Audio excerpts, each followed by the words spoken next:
gusto natin malaman din yung storya ni Miss Rochelle.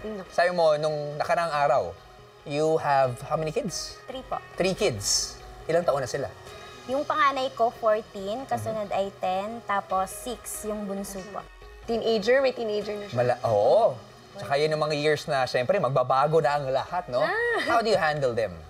Mahirap kasi, syempre, nag-aalaga ng mga anak, tapos may tindahan. Yun, sa gabi, hindi pwedeng hindi ko sila kakausapin. Kumbaga, kumusta yung araw mo?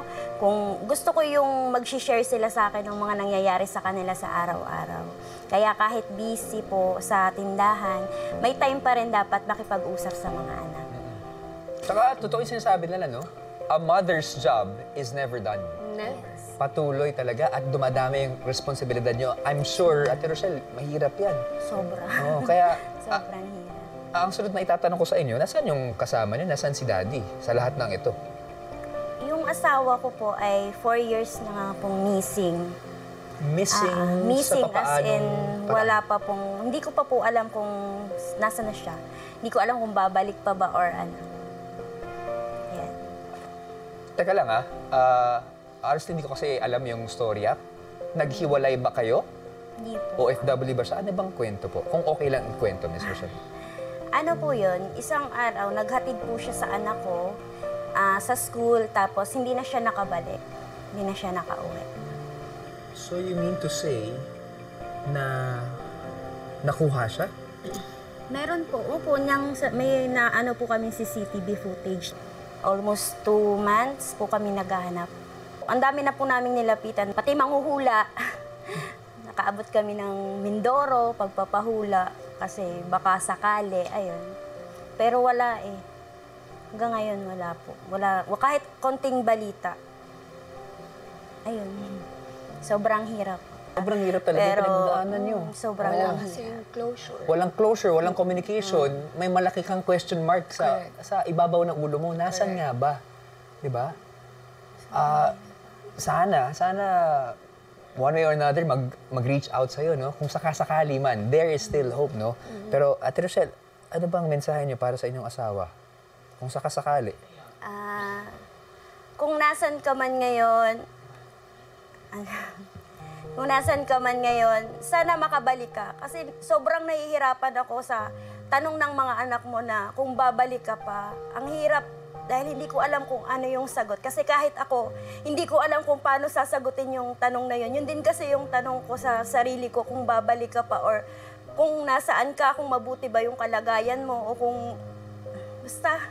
Kaya sana kung nanonood ka man ngayon at napapanood mo ako, sana bumalik ka para sa mga anak mo at para sa mga magulang mo din na matatanda na wala na silang ibang hiling kung hindi ang makasama ka ulit. Maraming salamat po sa inyong mensahe. At yan po yung hope namin tsaka panalangin po namin na sana magkita na po kayo ulit or magparamdam siya. Pero maraming salamat for being strong for the family. Pwede po ba akong humingi ng yakap? Mahirap po yung pinagdadaanan nyo pero kami po ay bilib na bilib po sa inyo. Maraming salamat po. Thank you. Thank you. Mapapagtagumpayan nyo ang hamon ng buhay. Maraming salamat po. Miss Rochelle. Palapakan po natin si Miss Rochelle. Patuloy lang sa laban. And thank you so much, Miss Nikki. Miss Nikki, advice ba kayo kay Rochelle? Marami tayong hiling, maraming, pinagdadaanan. Bawat tao naman sa mundo ay may pinagdadaanan. For me, tama yung ginagawa niya eh. She's living her life. Yeah. One day at a time. Ganun lang at huwag tayong makakalimot na sa huli, may magandang sagot din no sa pinagdadaanan mo ngayon. And tama yan, patuloy lang ang buhay mo. Remember, may 3 anak ka. Tama. At saka habang wala yung husband mo, I will include you in my prayers, you and your whole family. And sana magkaroon na ng linaw itong pinagdadaanan ni Rochelle. At sana nga At thank you because habang wala yung asawa mo, nandyan ka para sa mga magulang niya. Tama. Diba? Kasi kung yung asawa niya lang ang inaasahan ng aging parents, diba? Ang hirap. It will cause them heartbreak, diba? So at least she's there. I pray for your strength. Sana tumibay ka palalo itong mga darating na panahon kasi kailangan mo yan para harapin ang hamon ng buhay. Maraming salamat, Miss Nikki. Thank you. Really appreciate. Tama yung sinabi ni Miss Nikki. Ang hirap ng pinagdadaanan mo, parents, saka yung anak, business pa. Wala nang panahon para sa sarili mo, pero nakaka-inspire ka kasi nakafocus ka pa rin dun sa current natin. Okay? And thank you so much for sharing your story. 1, 2, 3, 4, we're ready for more.